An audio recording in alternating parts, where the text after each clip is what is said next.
দেখো অনেকেই এই অঙ্কটা তাড়াহুড়ো করতে গিয়ে ভুল করে। যেমনটা এখানে দেওয়া আছে কত 8 লিটার চিনির মিশ্রণকে ফোটানো হলে, এবার 8 লিটার ধরে নাও কোন একটা এটাকে, ধরো প্রথমে এটা 8 লিটার ফোটানো হলো, 2 লিটার জল বাষ্পীভূত হয়ে গেল। মনে করো এখান থেকে 2 লিটার কি ফোটানোর পরে বাষ্পীভূত হয়ে গেল। যদি প্রথম মিশ্রণে 5% চিনি থাকে তবে পরবর্তী মিশ্রণে চিনির পরিমাণটা কত সেটা আমাদের চাইছে। দেখো নর্মালি এটা করবে কি করে, তাহলে আমরা বুঝতে পারলাম যে এখানে 8 লিটার চিনির মিশ্রণকে ফোটানো হলো, ফোটানোর সাথে সাথে 2 লিটার কি হলো বাষ্পীভূত হলো, কারণ জল তো বাষ্প আকারে উঠে যায়। তাহলে 8 লিটার থেকে কত লিটার চলে গেল, 2 লিটার চলে গেল। তাহলে কত রইল আমাদের 6 লিটার রইল। তাহলে আমাদের ছিল কত 8 লিটার টোটাল মিশ্রণ, পরে হয়ে গেল 6 লিটার, মনে করো কমে গেল একটু, এরকম লেভেল চলে আসলো।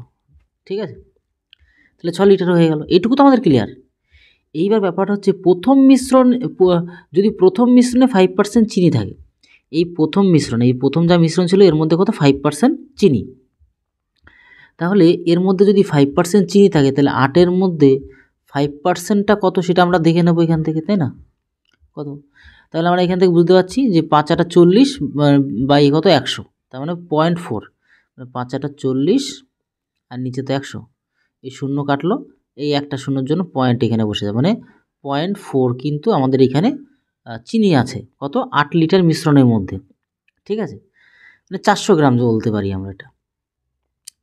যদি প্রথম মিশ্রণে 5% চিনি থাকে, মানে এটার মধ্যে 5%, তবে পরবর্তী মিশ্রণে চিনির পরিমাণটা কত, এইবার যে 6 লিটার হয়ে গেল, তাই না? এখনও তো সে মিশ্রিত অবস্থায় আছে, এমন না যে মিশ্রিত অবস্থায় নেই, এমনটা তো না, কিন্তু জলের পরিমাণটা 2 লিটার একটু কমে গেছে, এই আর কি, হয়ে গেল কত 6 লিটার। বলছি এই 6 লিটারের মধ্যে চিনির পরিমাণটা এখন কত। দেখো চিনি কখনো মানে এখানে বাষ্পীভূত হয় না, এটুকু শুধু মনে রাখবে, চিনি বাষ্পীভূত হয় না, শুধু জলটা হয়। তাহলে শুধু জলটা উড়ে গেছে, কিন্তু চিনি তো যায়নি, চিনি যা ছিল আগে এই মিশ্রণের মধ্যে চিনি পরবর্তীতে তাই আছে। তাহলে 6 লিটারের মধ্যে চিনি আছে কত 0.4, চিনি চেঞ্জ হবে না, কারণ চিনি বাষ্পীভূত হয় না, সোজা বাংলা কথা বলতে গেলে চিনি বাষ্পীভূত হয় না। 6 লিটারের মধ্যে আমাদের চিনি এটাই আছে, আগে যা ছিল যতটা মিশ্রণ করা হয়েছিল পরে চিনি ততটাই আছে, এই হচ্ছে ব্যাপার। তাহলে 6-এর মধ্যে 0.4 100-এ কত, তাহলে আমাদের এখানে বুঝতে পারলাম যে 6-এর মধ্যে আমাদের এটা আর 100-এর মধ্যে আমাদের কত। পয়েন্ট তুলে দিলাম, পয়েন্ট তুলে 0 0 এখানে কেটে গেল, তাহলে উপরে কত 40, 6 দিয়ে ভাগ করতে হবে। তাহলে 40কে যদি আমরা 6 দিয়ে ভাগ করি তাহলে 6 কত 36 পর্যন্ত পাবো এখানে।